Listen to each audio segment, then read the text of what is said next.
കർക്കിടകത്തിൽ ചെറുതായിട്ടൊന്ന് ആരോഗ്യം കൂടെ നോക്കിയാലോ? ടേസ്റ്റി ആയിട്ട് കഴിക്കാൻ പറ്റുന്ന ഒരു ഉലുവ വിളയിച്ചതാണെന്ന്. ചേരുവകൾ ഇടേണ്ട ഈ സമയമൊക്കെ അറിയണമെന്നുണ്ടെങ്കിൽ കറക്റ്റായിട്ട് ഫോളോ ചെയ്യുക.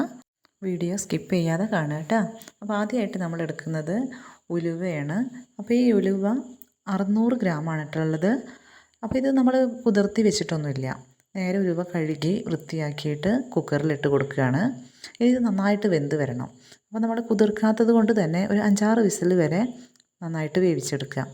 പിന്നെ നമുക്ക് ആവശ്യമായിട്ടുള്ളത് 1/2 കിലോ ശർക്കരയാണേ. ആ ശർക്കര തിളയ്ക്കാൻ വേണ്ടിയിട്ട് വെച്ചിട്ടുണ്ട്. ശർക്കര ഉരുകി വരുന്ന നേരം കൊണ്ട് നമുക്കിതിലേക്ക് ആവശ്യമായിട്ടുള്ള തേങ്ങ ചിരകിയെടുക്കാം. ഒരു തേങ്ങയാണ് ഇപ്പോൾ ഞാൻ എടുത്തിട്ടുള്ളത്. നല്ല ചെറുതാണെന്നുണ്ടെങ്കിൽ ഒരു 1.5 തേങ്ങയൊക്കെ എടുക്കുക. കൂടുതൽ തേങ്ങയുടെ ടേസ്റ്റൊക്കെ ഇഷ്ടമുണ്ടെന്നുണ്ടെങ്കിൽ അവർക്ക് ഒരു 2 തേങ്ങയൊക്കെ എടുക്കാം. ഇപ്പോൾ ഉലുവയൊക്കെ നന്നായി വെന്ത് വന്നിട്ടുണ്ട്. ഇനി നമ്മൾ നല്ല ചുവട് കട്ടിയുള്ള ഒരു പാനാണ് വെക്കുന്നത് അടുപ്പത്തെ. നോൺ സ്റ്റിക്കോ അല്ലെങ്കിൽ ഉരുളിയോ എന്തായാലും കുഴപ്പമില്ല. ഇനി നമ്മൾ ആ വേവിച്ച് വെച്ചിട്ടുള്ള ഉലുവ ഉണ്ടല്ലോ, അത് ഈ പാത്രത്തിലേക്ക് ഇട്ട് കൊടുക്കുകയാണേ. ഇനി നമ്മൾ ചെയ്യേണ്ടത് ഉരുക്കി വെച്ച ശർക്കര ഈ ഉലുവയിലേക്ക് ഒഴിച്ച് കൊടുക്കണം. അതൊരു അരിപ്പ എടുത്തിട്ട് ഒഴിക്കുന്നതായിരിക്കും നല്ലത്. കല്ലെന്തെങ്കിലും ഉണ്ടെന്നുണ്ടെങ്കിൽ അതിൽ പെടാതിരിക്കാൻ വേണ്ടിയിട്ടാണ്. അതിനുശേഷം ഇനി നമ്മളിത് നന്നായിട്ട് മിക്സ് ചെയ്യുകയാണ് വേണ്ടത്. അതിന് മുന്നേ ഒരു 2 സ്പൂണ് മഞ്ഞൾപ്പൊടി. മഞ്ഞൾപ്പൊടി എപ്പോഴും നല്ലതാണെന്ന് നമുക്കറിയാലോ. അപ്പോൾ അതും കൂടെ ചേർത്ത് കൊടുത്തിട്ടുണ്ട്. ഇനി നന്നായിട്ട് ഒന്ന് ഇളക്കി കൊടുക്കുക. ഇനി ഈ ഒരു പരുവത്തിലിരിക്കുന്ന ഉലുവ നമുക്ക് നല്ല വെന്ത് മിക്സായിട്ട് ഒരു കറുത്ത കളറിലേക്ക് വരും. അപ്പോൾ അതുവരെ നമ്മൾ ഇളക്കി കൊടുക്കേണ്ടതുണ്ട്. അപ്പോൾ ഇളക്കാനൊക്കെ ബുദ്ധിമുട്ടുള്ള ആൾക്കാരാണെന്നുണ്ടെങ്കിൽ ഒരാളും കൂടെ ഹെൽപ്പിനുള്ളത് കുറച്ചും കൂടെ നന്നായിരിക്കും. ഇനി ഈ ശർക്കരയുടെ വെള്ളവും അതേപോലെ തന്നെ ഉലുവയിൽ ആദ്യം ഉണ്ടാകുന്ന കുറച്ച് വെള്ളമൊക്കെ ഉണ്ടല്ലോ, അപ്പോൾ അതൊക്കെ ഒന്ന് നന്നായിട്ട് മിക്സ് ആവണം.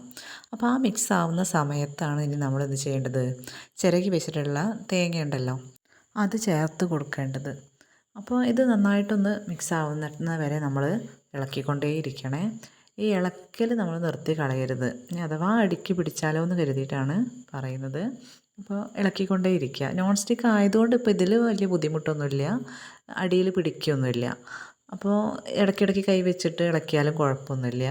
ഇനി വേറെ ഏതെങ്കിലും പാത്രങ്ങളാണെന്നുണ്ടെങ്കിൽ ഒന്ന് നന്നായിട്ട് ശ്രദ്ധിക്കുന്നത് നല്ലതായിരിക്കും. പിന്നെ നമ്മൾ ഇപ്പോൾ ഇട്ട് കൊടുത്തത് ഉപ്പാണ് കേട്ടോ. അത് നിർബന്ധമായിട്ട് ഇട്ട് കൊടുക്കുക. അതിൻ്റെ ടേസ്റ്റ് ബാലൻസ് ചെയ്യാൻ വേണ്ടിയിട്ടാണ്. ശർക്കര ഉണ്ടെന്നുണ്ടെങ്കിൽ ഇപ്പോൾ നമ്മൾ പായസത്തിലൊക്കെ ചെയ്യാറുണ്ടല്ലോ, ഒരു നുള്ളു ഉപ്പിട്ട് കഴിഞ്ഞാൽ അതിൻ്റെ ടേസ്റ്റ് ബാലൻസ്ഡ് ആവും. അപ്പോൾ അതിന് വേണ്ടിയിട്ട് നമ്മൾ അതും കൂടെ ഇട്ടിട്ട് നന്നായിട്ട് ഇളക്കിയിട്ടുണ്ട്. ഇപ്പോൾ നിങ്ങൾക്ക് കണ്ടാൽ മനസ്സിലാകും നല്ലതായിട്ട് ടൈറ്റ് ആയിട്ടുണ്ട്. ഈ ഉലുവയും അതേപോലെ തന്നെ ശർക്കരയും വെള്ളവും ഒക്കെ കൂടെ ടൈറ്റായിട്ട് വന്നു. ആ സമയത്ത് നമ്മൾ ഒരു 3-4 ടേബിൾ സ്പൂണ് നല്ലെണ്ണയും കൂടെ ഇതിലേക്ക് ഒഴിച്ചു കൊടുക്കണേ.